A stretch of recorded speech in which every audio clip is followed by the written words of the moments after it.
मध्य प्रदेश के खरगोन में सिलेंडर में आग लगने से हड़कंप मच गया। खाना बनाते वक्त गैस में लीकेज की वजह से लगी आग को बुझाने के लिए पूरा मोहल्ला इकट्ठा हो गया और काफी मुश्किल से आग बुझ पाई। हादसा खरगोन के चांदनी चौक इलाके का है, जहां रेगुलेटर लीकेज की वजह से जैसे ही गैस चूल्हा जलाने की कोशिश की गई तभी अचानक सिलेंडर ने आग पकड़ ली।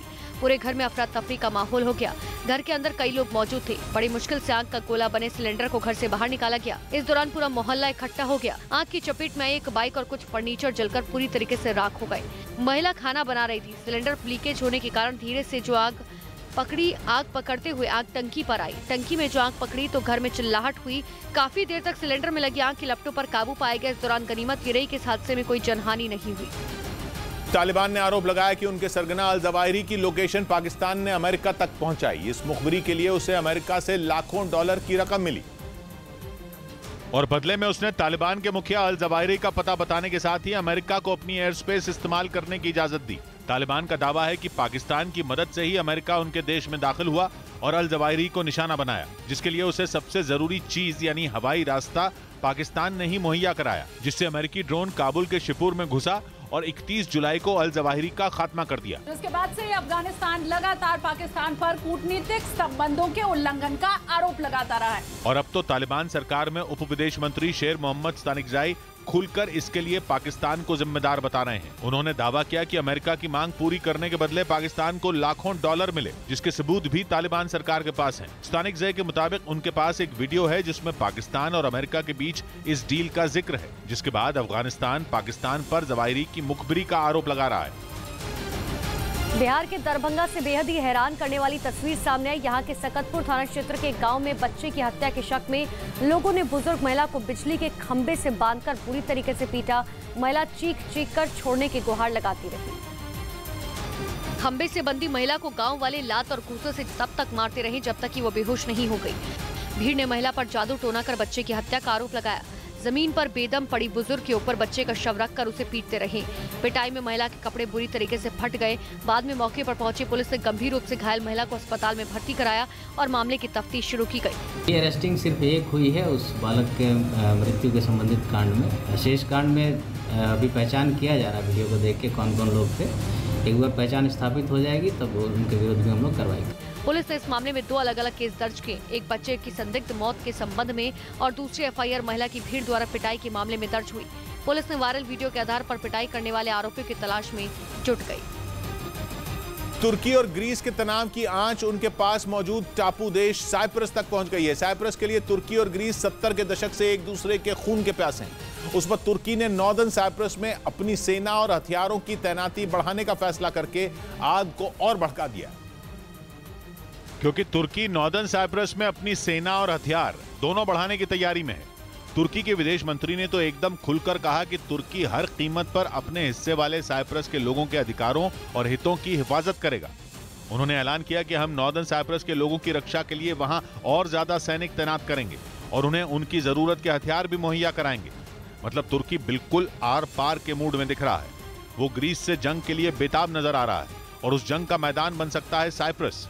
तुर्की के दक्षिण में एक टापू देश है जिसका नाम है साइप्रस, लेकिन 1974 से साइप्रस 2 हिस्सों में बटा हुआ है। उसके उत्तरी हिस्से पर तुर्की का कब्जा है, जिसे वो Turkish Republic of Northern Cyprus नाम का एक अलग देश कहता है।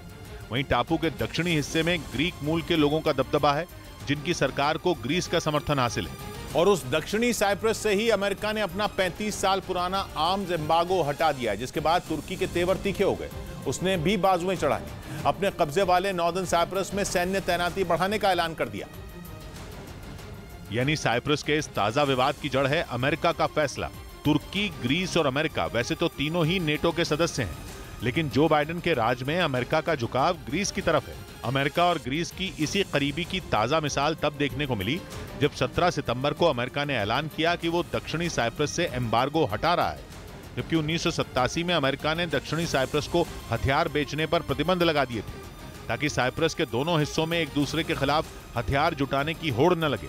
लेकिन अब तस्वीर बिल्कुल बदल जाएगी। बात यह भी है कि पूरी दुनिया में सिर्फ तुर्की ही है जो नॉर्दर्न साइप्रस को अलग देश मानता है। बाकी किसी देश ने उत्तरी साइप्रस को अलग देश की मान्यता नहीं दी है, जबकि दक्षिणी साइप्रस को ही असली साइप्रस माना जाता है। इसलिए तुर्की अमेरिका के फैसले से भड़का हुआ है। शिक्षक भर्ती मामले में सीबीआई ने चार्जशीट दाखिल कर दी। सीबीआई ने पश्चिम बंगाल के शिक्षक भर्ती मामले में अलीपुर की विशेष सीबीआई अदालत में चार्जशीट दाखिल कर दी, जिसमें 16 आरोपियों के नाम शामिल हैं। मध्य प्रदेश के धार जिले में एक बन रहे मकान के नजदीक पुराने मकान की दीवार गिर गई। इस हादसे में 3 मजदूरों की दबने से मौत हो गई, जबकि एक आदमी गंभीर रूप से घायल हो गया। यूपी के मैनपुरी में प्रशासन ने लीज खत्म होने के बाद सरकारी जमीन पर बने समाजवादी पार्टी के दफ्तर को खाली करवा लिया।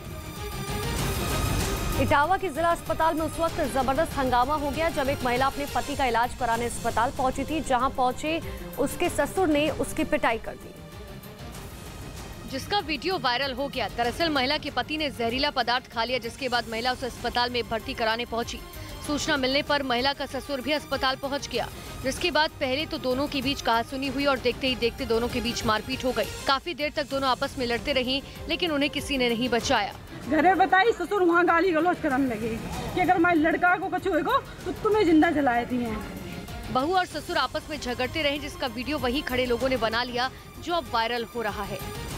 जम्मू कश्मीर के बारामूला में हुई मुठभेड़ में सुरक्षा बल के जवानों ने 2 आतंकियों को मार गिराया। बताया गया कि मारे गए आतंकी वहां चल रही सेना की भर्ती रैली में हमला करने की फिराक में थे, लेकिन उससे पहले ही जवानों ने जैश ए मोहम्मद के दोनों आतंकियों को ढेर कर दिया। खुफिया सूचना के आधार पर जब सुरक्षा बल को उनके ठिकाने का पता चला तो जवानों ने उस इलाके को चारों ओर से घेर लिया। खुद को घिरा देखकर आतंकियों ने सुरक्षा बल के जवानों पर फायरिंग कर दी। इसके बाद जवानों ने भी जवाबी फायरिंग की, जिसमें दोनों आतंकी मारे गए। यह ऑपरेशन करीब 10 घंटे तक चला, जिसे सेना, सीआरपीएफ और जम्मू कश्मीर पुलिस के जवानों ने अंजाम दिया। यदीपुरा पट्टन में हुए इस एनकाउंटर में 2 मिलिटेंट मारे गए हैं। 10 घंटे तक करीब ये मुठभेड़ चली और यहाँ पे आर्मी, सीआरपीएफ और पुलिस इस ऑपरेशन में लगी हुई थी। पुलिस ने जानकारी दी कि मारे गए आतंकियों के पास से भारी मात्रा में हथियार और गोला बारूद भी बरामद किया गया। और इस मुठभेड़ के बाद पूरे इलाके में बड़े पैमाने पर सर्च ऑपरेशन चलाया गया।